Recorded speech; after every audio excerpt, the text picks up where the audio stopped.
சதுர்த்தி நல்வாழ்த்துக்கள்.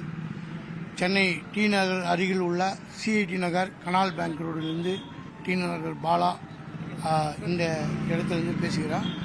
இந்த விநாயகர் பாதுஷா செய்யக்கூடிய பொருளை கொண்டு உருவாக்கப்பட்ட பாதுஷா விநாயகர்.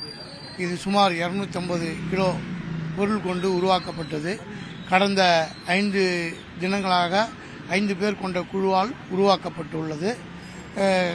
இந்த இயற்கை சார்ந்த உணவு வகைகளை கொண்டு இயற்கையான விநாயகரை உருவாக்க நாங்கள் வருடம் முயற்சி எடுத்து நல்ல முறையில் பண்ணி கொண்டிருக்கிறோம்.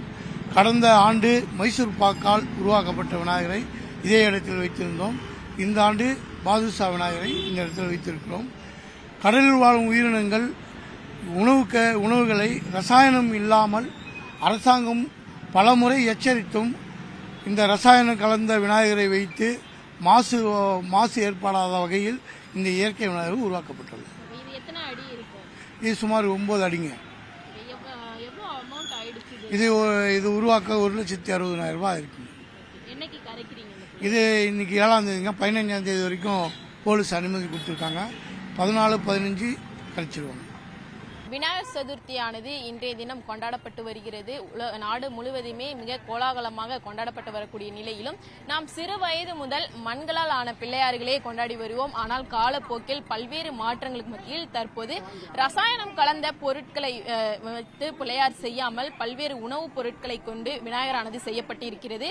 அந்த வகையில் சிஐடி நகரில் இருக்கக்கூடிய கனால் பேங்க் சாலையில் தற்போது பாதுஷா செய்யக்கூடிய இந்த உணவுப் பொருட்களால் செய்யப்பட்டிருக்கக்கூடிய விநாயகரை நம்மால் தற்போது பார்க்க முடிகிறது. தொடர்ச்சியாக பல்வேறு உணவுப் பொருட்கள் கொண்டு இந்த விநாயகர் சிலையானது செய்யப்பட்டிருக்கிறது. 9 அடி உயரத்தில் 250 கிலோ எடையில் இந்த விநாயகரானது 5 நாட்களாக 5 நபர்கள் சேர்ந்து இந்த விநாயகரை செய்திருக்கிறார்கள். இந்த விநாயகர் முழுவதுமே பாதுஷா செய்யக்கூடிய உணவுப் பொருட்களால் மட்டுமே செய்யப்பட்டிருக்கிறது. குறிப்பாக மைதா, சர்க்கரை, முந்திரி, திராட்சை, ஏலக்காய், வேர்க்கடலை, அதே போன்று கருப்பு எள்ளு, வெள்ளை எள்ளு உள்ளிட்ட உணவுப் பொருட்களால் மட்டுமே முழுவதுமாக செய்யப்பட்டிருக்கிறது. கடல்வாழ் உயிரினங்களுக்கு எந்த ஒரு தீங்கும் விளைவிக்காத வகையில் முழுவதுமாக உணவுப் பொருட்களை மட்டுமே கொண்டு செய்யப்பட்டிருக்கக்கூடிய இந்த விநாயகரானது செய்வதற்கு கிட்டத்தட்ட 1,60,000 ஆனதாக இருக்கக்கூடிய இந்த மக்கள் தெரிவித்திருக்கிறார்கள். தொடர்ச்சியாக காலை முதலே மக்களும் ஆர்வமாக வந்து மக்கள் இந்த விநாயகரை பார்த்து வருகிறார்கள். வருகின்ற ஞாயிற்றுக்கிழமை இந்த விநாயகரானது கரைக்கப்படுவதாகவும் தெரிவிக்கப்பட்டிருக்கின்றார்கள். எந்த ஒரு உயிரினங்களுக்கும் தீங்கி விளைவிக்கக்கூடிய பொருட்களை கொண்டு முழுவதுமாக உணவுகளை மட்டுமே செய்து இந்த விநாயகரானது செய்யப்பட்டிருக்கின்றது. கடந்த ஆண்டும் இதே பகுதியில் மைசூர் பாக்கால் முழுவதுமே செய்யப்பட்ட விநாயகரானது வைக்கப்பட்டிருந்தார்கள் மக்களுடைய பிரார்த்தனைக்கு.